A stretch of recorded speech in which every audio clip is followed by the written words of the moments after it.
Hello, magandang umaga.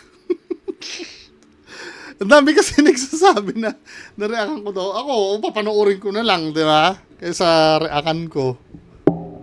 Bagay, tingnan natin kung may masasabi tayo. Kasi ako, ayoko na magpa-stress. Di ba? Libang-libang na lang tayo. Ayoko nang i-challenge tong mga video. May video daw si Sir Alex Pabella eh. Sabi gano'n.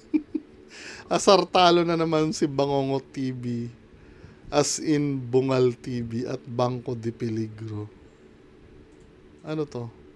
Ay, panay ang linis ninyo ng ating Kabalyo Junior. Oo. Oo, Ayatollah, ayos na, malinis na. Boss, good morning. Shout out sa mga daganding-ding dyan. Nagkanalibaga kayo. Yan ang wala ninyo. Ay, bakit pa naman lagi mo nagatripan yung mga daga? Alam mo naman, mga daga yon. Oo. Ba't mahal hindi? Ay, dito lang sila nakita sa atin. Kananakaw ng video. Ha? Naraligtas boss ni Ayatollah. Ay, wag lang yung pakialam at daganding-ding at iyak na nga ni eh. Iyak na nga ni eh. Inaasar pa ninyo. Kita mo yung isa, yung walang utak na kalansay. Eh, dapat yun na hindi man ganun ang pangalan. Dapat Kalansay TV.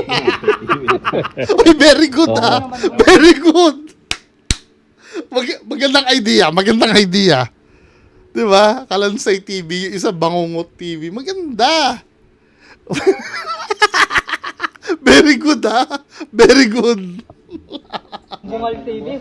Ay, Wala. Hindi yung Bungal TV. Hindi siya, parang tunog hindi siya original.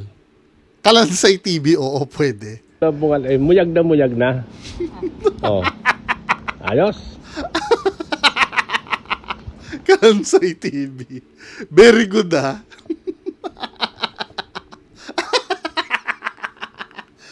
No? Komedyante din itong mga to eh. Diba? Ako, wala na akong kukomentan. Ako, natuwa lang ako doon sa sinabi ni Sir Alex Pabella. Ayoko na i-challenge. However, napapansin ko lang, no? Pagka halimbawa ganyan, pattern na yun eh, no? After nilang, alam mo na, biglang magpe-flex ng, parang ganito yung puna kay Boss Toyo. Meron akong post regarding dyan eh. Hanapin ko nga yun. Yung kay Boss Toyo, 'di ba? Nasa ko 'yun eh, nasa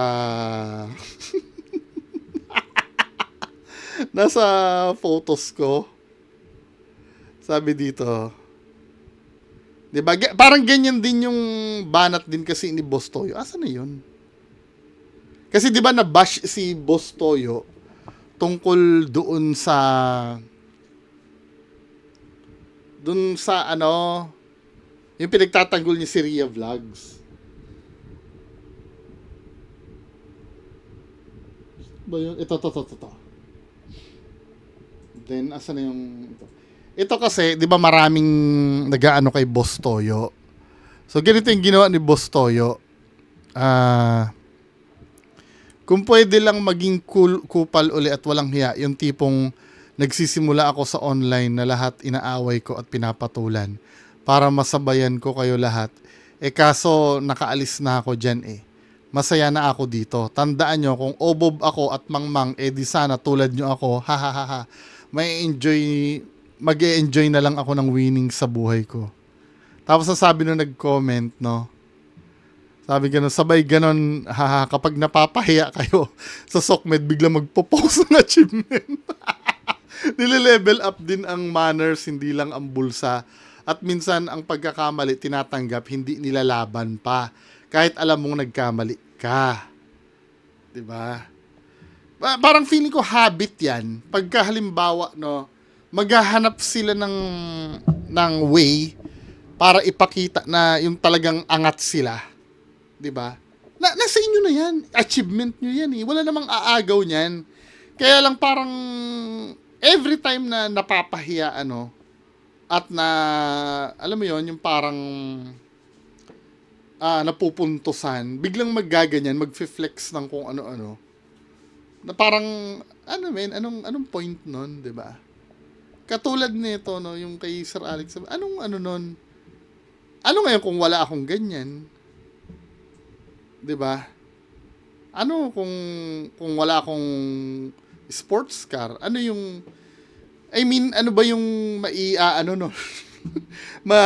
Maitutulong nun do sa discussion? Wala rin eh. 'Di ba, for example, no?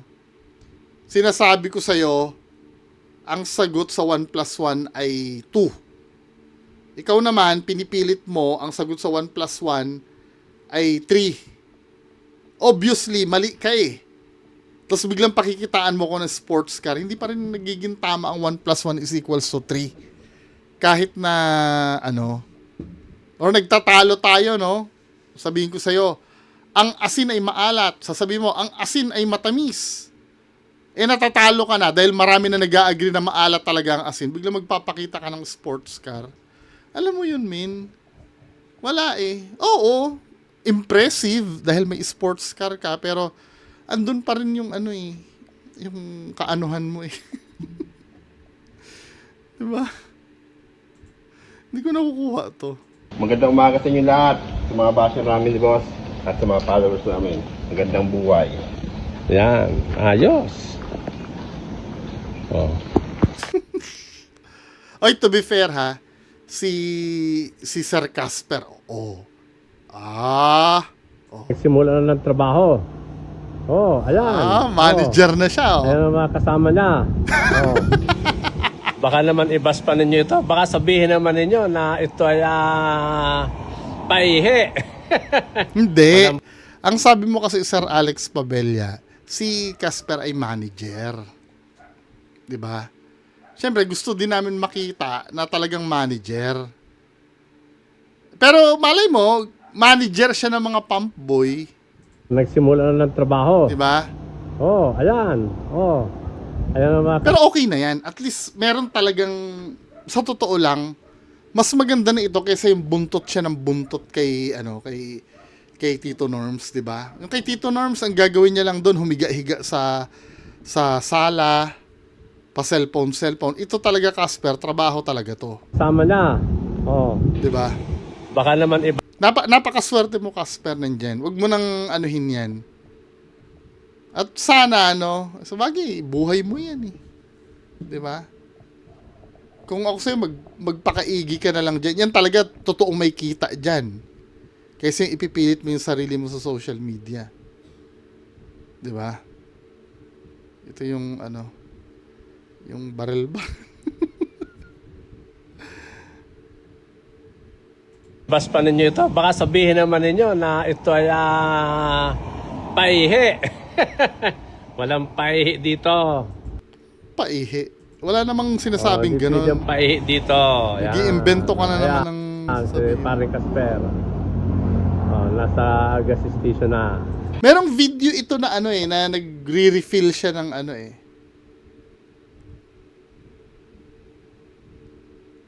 nagre-refill siya ng, I think na kay yata yon. Kay ba, Don Sebastian?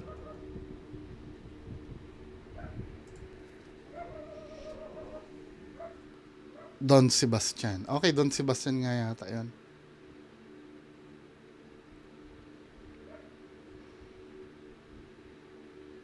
Ay, ito. Hindi. Yung isang video pa na baka kay yon. FLM Debunk. Debanco de Peligro. FLM Debunk. Debanco de Peligro. Yung kay Casper. Ay, hindi, wala dito. Kay Casper 888. Casper 888.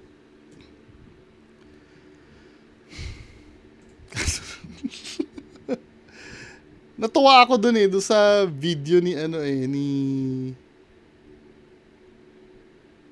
Ito yata. Ay, hindi. Simula ngayon, Kay AC Garage pala to. Kaninong video yun? Yung nagkakarga siya ng